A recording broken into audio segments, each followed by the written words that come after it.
वीर्य की रक्षा क्यों करनी चाहिए? हमारे शास्त्रों में कहा गया है कि वीर्य की जितनी रक्षा की जाए उतनी ही भलाई है, उसके अनेकों फायदे हैं। इसकी रक्षा करके हम कितना सुंदर और लंबा जीवन जी सकते हैं, आप कल्पना भी नहीं कर सकते। आप में से बहुत लोगों ने अनेकों शास्त्रों का अध्ययन किया होगा, जिसमें आपको हमेशा ब्रह्मचर्य का पालन करने को कहा गया है।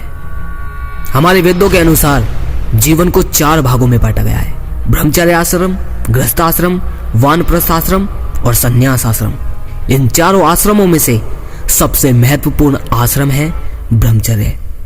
यह स्वास्थ्य और आध्यात्मिक प्रगति के लिए सबसे ज्यादा जरूरी है। ब्रह्मचर्य की समझ पुरुष को मोक्ष तक ले जाती है। दोस्तों, आपको ये लगता होगा कि जो आप वीर्य को बहाते हो असल में वही सुख है, लेकिन अगर उसे बहुत गहराई से सोचे तो उसमें सुख मात्र 1% भी नहीं है।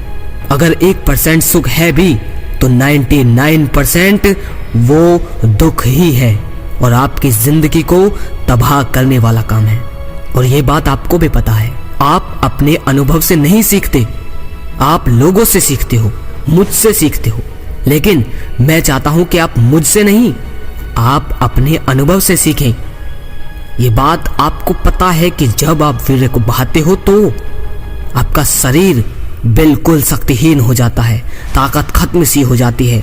और कुछ लोग जो रात को करते हैं वीर्यनाश, उन्हें एकदम नींद आ जाती है। क्यों?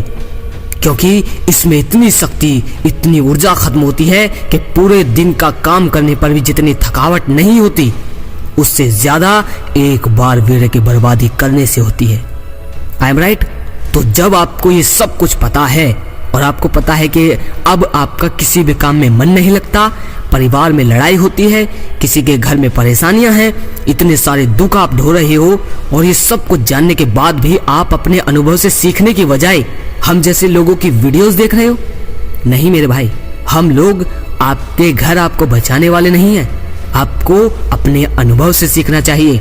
हम लोग आपको राह दिखा तो सकते हैं, वापस भटके हुए लोगों को उस राह पर ला तो सकते हैं, लेकिन राह पर चलना न चलना वो आप पर निर्भर करता है।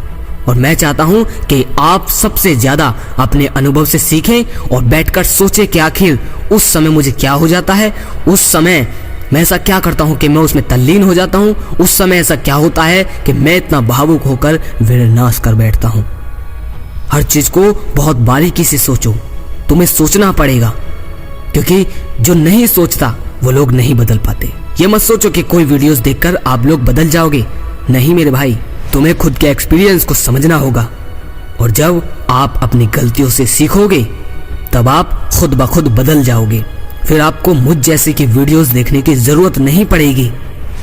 और मैं यही चाहता हूं, मैं नहीं चाहता कि हमेशा आप लोगों को उंगली पकड़कर चलाऊं। आप देखो कि जब आप वीर्य का नाश करते हो तो कितनी भयंकर भयंकर बीमारी आपको लगती है। किसी के लिंग में अब उत्तेजना नहीं है, किसी का वीर्य खुद ब खुद निकल जाता है, किसी का बाथरूम में निकल जाता है, किसी को लगातार सोपन दोष होता है, किसी के अंडकोश में प्रॉब्लम आ गई है, किसी के अंडकोश में सूजन है, किसी के लिंग में नसें काम नहीं कर रही। अनेकों प्रकार की बीमारियां हो चुकी हैं, लेकिन फिर भी आप लोग किसी ऐसे इंसान के इंतजार में हैं जो आपको बदल सके।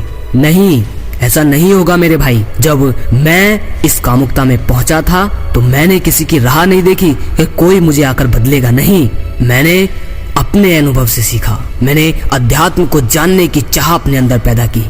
ज्यादा से ज्यादा किताबें पढ़ी। उन्हें सिर्फ किताब मत समझो। अगर स्वामी विवेकानंद ने एक किताब लिखी है तो वो किताब नहीं, उनकी जितनी भी उन्होंने अपनी उम्र बिताई, जितनी भी उन्होंने किताबें पढ़ी और जितनी जगह वो घूमे और जितने लोगों से मिले और जितना कुछ सीखा, उस सारे ज्ञान का रस उस एक किताब में आप लोगों को दे दिया है। तो उसे किताब माना आपकी भारी भूल है।